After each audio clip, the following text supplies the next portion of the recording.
Is there advice you can give to young kids that are living through a shitty situation of any sort, a tough life? Find a thing you like. Try to find a thing that you really enjoy. Try to find a thing that you're passionate about. Like an activity? Yes. For me, early on, it was drawing. It was illustrations. It was comic books. I wanted to be a comic book illustrator. And then it went from comic book drawing and illustrations to martial arts.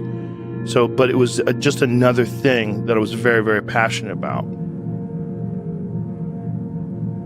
That was my vehicle out of my dilemma. That was my vehicle out of my own anxiety and trauma and my own issues and insecurities. And find something.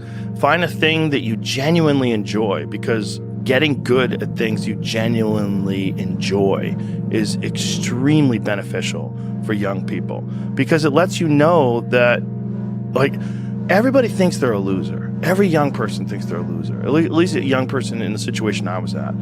I didn't know I wasn't a loser until I started winning, until I started doing martial arts. Martial arts taught me that, like, I could get better at stuff, that I wasn't really a loser. I just was someone who was, like, in a fucked up situation. But you could channel all that energy that you have as a young person into something and get better at it. And then all of a sudden people admired me. I was like, this is crazy. So I went from being someone who was incredibly insecure and basically a failure to someone who was really successful at this one thing that was very dangerous, that other people were scared of.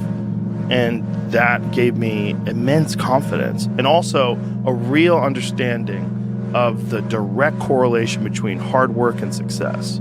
And also an understanding that you can't listen to people. Because even my parents didn't want me to do martial arts. They didn't want me to fight. They didn't want me to do stand-up. There's, like, you have to understand who you are, and then in the face of other people's either criticism or, you know, lack of faith in your ability to succeed, you push through, and there's great benefit in that. And then you realize that you can kind of apply that to other things in life. You can apply that to critics, you can apply that to social media commentators, you can apply that to a lot of things.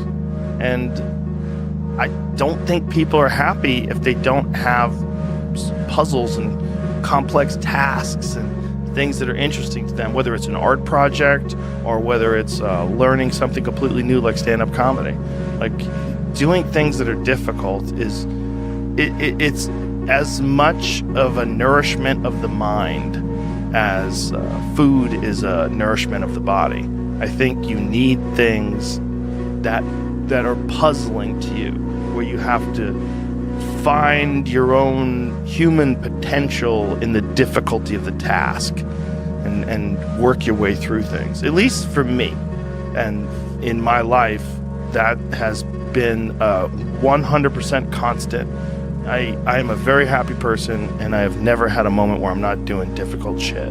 Give yourself something, an arduous, difficult task where you're challenged mentally and challenged physically. One of the great things about being challenged physically is it's also mental. The people that don't understand that have never really been challenged physically. People that think that physical challenges are just physical, it's just brute grunt work. It's not. It's emotional intelligence. It's understanding your desire to quit and, conquering your inner bitch. All that stuff it's mental. It's playing out inside your head. And there's a mental strength that you acquire from that you can apply to intellectual pursuits. And the people that don't think that are the people that haven't attempted them. And there's an arrogance to people that only pursue intellectual exercises, only pursue intellectual things, and don't pursue anything physical. That the physical stuff is base, it's grunt work, it's primal, it's not necessary. I don't think that's accurate. For most people, I think you can really benefit from physical struggle, and you benefit from it in a mental way. And I think that is overlooked. That's unfortunately overlooked by academics and intellectuals.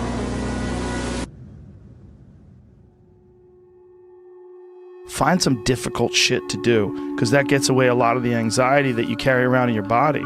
A lot of difficult things make regular life less difficult. And that sounds so simplistic, but particularly physically difficult things.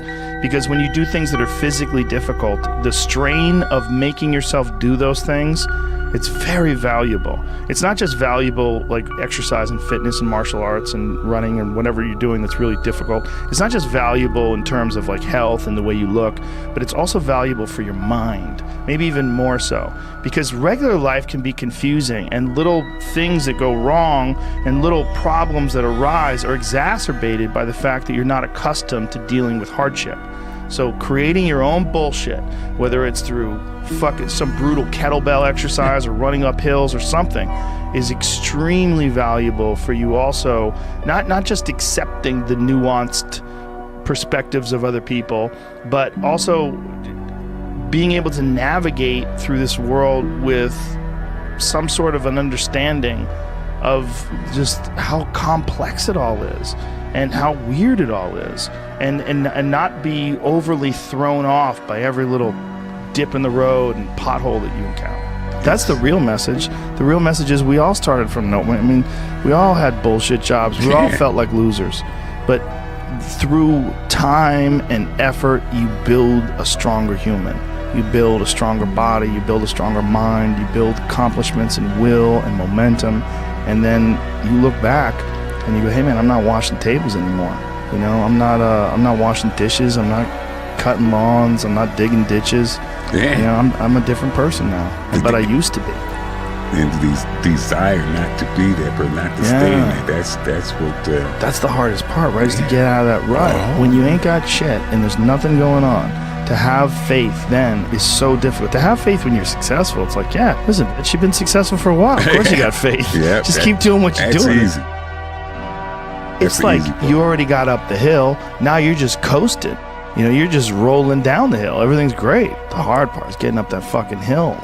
Especially if you got a dad you're hiding from. Especially if you feel like you're a loser, or you never really had anything in your life that you could look back on and say, hey, I was really good at that. You know, and there's a lot of people out there listening to this. There's so many people that are in that starting point. Like the people that come up to you and say, I don't know what to do. What should I do? How do I do it? Yeah. How do I get going? But you're going to have to figure it out, one foot in front of the other.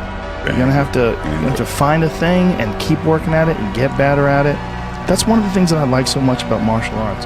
They let anybody in. And then from learning how to do that, you get better. And then you realize, damn, I can get better at anything. The desire to get better.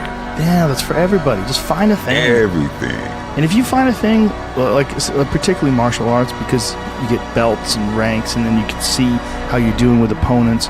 But if you could just find a thing and work hard at that thing, you'll realize through that thing that you can get good at anything with time and effort. Pick a thing. Pick a thing. Whatever the thing calls to you. Whatever calls to you. The desire to change those circumstances, whatever they might be. As long as you have to have that desire, the will to change those circumstances. Yeah. That's your start right there. But if you have the will, the desire to change it, there's your starting point.